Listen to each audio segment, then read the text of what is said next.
Meanwhile, the U.S. Secretary of State Antony Blinken is in Israel with plans to discuss truce and increased flow of aid into Gaza. Now, Blinken is expected to meet Israeli Prime Minister Benjamin Netanyahu today. He met Israeli President Isaac Herzog amid a renewed push for a ceasefire in Gaza. He also met with families of American hostages in Tel Aviv who are protesting to bring back the hostages held in Gaza.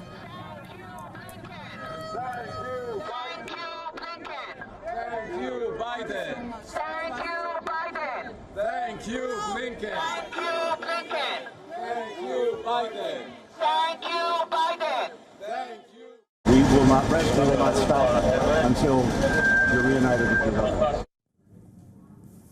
Earlier, Blinken said that Israel is planning on opening a major humanitarian aid crossing into the hard-hit northern Gaza.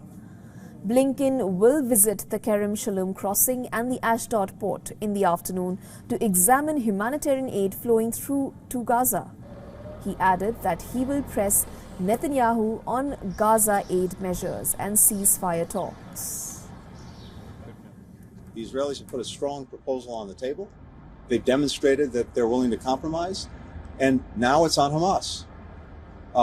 And no more delays, no more excuses. The time to act is now.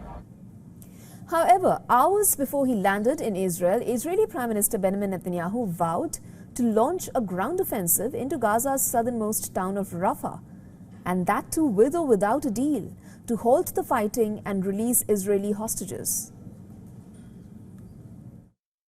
No ICC action will impact Israel's ironclad determination to achieve the goals of our war with Hamas terrorists. We will destroy Hamas's military and governing capabilities in Gaza. We will release all our hostages, and we will ensure that Gaza never poses a threat to Israel again. Netanyahu is facing pressure from far-right allies to reject a new Gaza ceasefire. If you decide to raise a white flag and cancel the order to occupy Rafah immediately in order to complete the task of destroying Hamas and to restore security to the residents of the South and to the citizens of Israel and to return all our abducted brothers and sisters to their home, the government headed by you will have no right to exist. Rafah is the main entry point for getting the desperately needed aid into Gaza. This is where the United Nations says 100% of the population is at severe levels of food insecurity. More than 1 million Palestinian civilians have been driven into Rafah, with many living in sprawling tent camps. Israel says Rafah is Hamas's last major stronghold in the Gaza Strip. Reacting to Netanyahu's UN humanitarian chief, Martin Griffiths said that a ground operation by Israeli troops in the southern Gaza city of Rafah would be a tragedy beyond words. Washington has joined calls on Israel from other countries and humanitarian organizations to spare the city. They fear that an army incursion would lead to massive civilian casualties. Look, our views on Rafah, I think, are very well known. The president's been very clear about it. I've been clear about it and repeated it as recently as yesterday.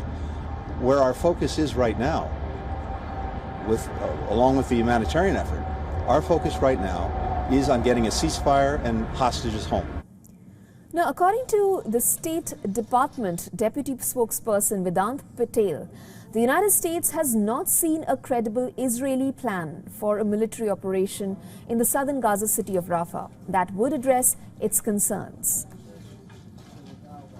Continues to be the case that we have not seen a credible plan that would address the varying areas of concerns that you've heard me talk about a number of times from up here and others, primarily the ability to address the serious humanitarian concerns surrounding. On the other hand, French Foreign Minister has told Benjamin Netanyahu that an Israeli offensive in Rafah is a bad idea and will not resolve anything in the country's fight against Hamas. France hopes for peace, prosperity, and de-escalation in Gaza. France is not abandoning Israel. It is a friend of Israel. We've had a number of political discussions over the last 3 days since I started my tour in Lebanon. I stopped off in Riyadh to have a number of political discussions over the next 40-48 hours with the Israeli authorities. For all the latest news, download the WION app and subscribe to our YouTube channel.